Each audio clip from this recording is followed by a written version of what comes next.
and today I'll be taking a look at my dad's custom military World War II vehicle. So this particular vehicle is half on checks, or treads, and half on wheels. So this particular vehicle, as all of my dad's builds, has been sort of mimicked off a build from Instagram, whereas my builds are not from Instagram, they're from my mind. But anyway, my dad has a different way of thinking. He just uses other people's minds to think. But anyway, today we'll be going to take a look. We will be taking a look at this build. I said that weird. So first, let's go ahead and start up at the front, as I would with any build of today. So at the front, we have this sort of V shape leading up into the light gray frame. And then up here we have a rifle, which I actually got from a little pizza place. It's a rip-off, but it fits perfectly right into here. So the rip-off actually came in handy today. And I quite frankly, I don't care that it's a rip-off because it's a custom build and it sort of fits in better than anything Lego makes. But anyway, that is basically the front. We have two vents here with the gun poking out ahead. And then we have this sort of egg shape popping out on the back, and then here are headlights, and there are still two wheels with the wheel arches sticking out beside them.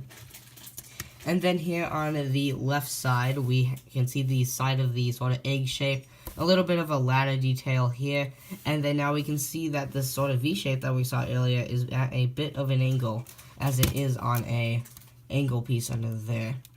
So now that we've taken a look at the side, there's nothing too awfully interesting there. Let's take a look at the rear of the sort of what I'm going to call the egg vehicle.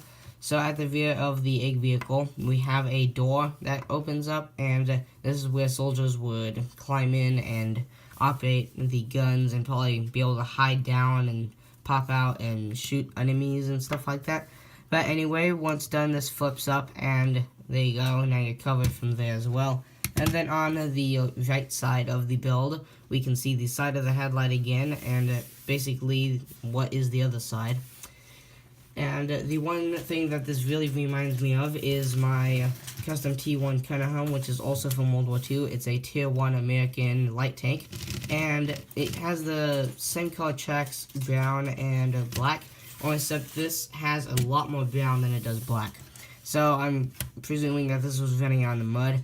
Now, one part I do want to take a look at, which I usually wouldn't want to look at, is actually the bottom, because the bottom of this looks very cool with its sort of all its different moving parts. Now, notice that when these treads move, these pieces don't move, as they are not actually pressed up against the wheel like this gear is, and it's being forced to move with it, because it's a gear and its little teeth are sticking into the checks, whereas these ones don't have any thing to move them, so they just kind of stay still, whereas they are actually on loose pieces, so they can turn freely. If you can see that turning right there, all of them are, so it's kind of weird that they don't turn, but at least the gears are here to actually make sure that the treads move at all.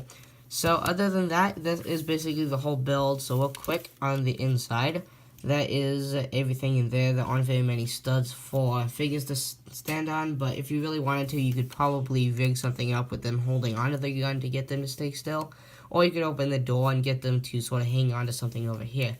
But other than that, this is the half-treaded, half-wheeled egg vehicle from World War II.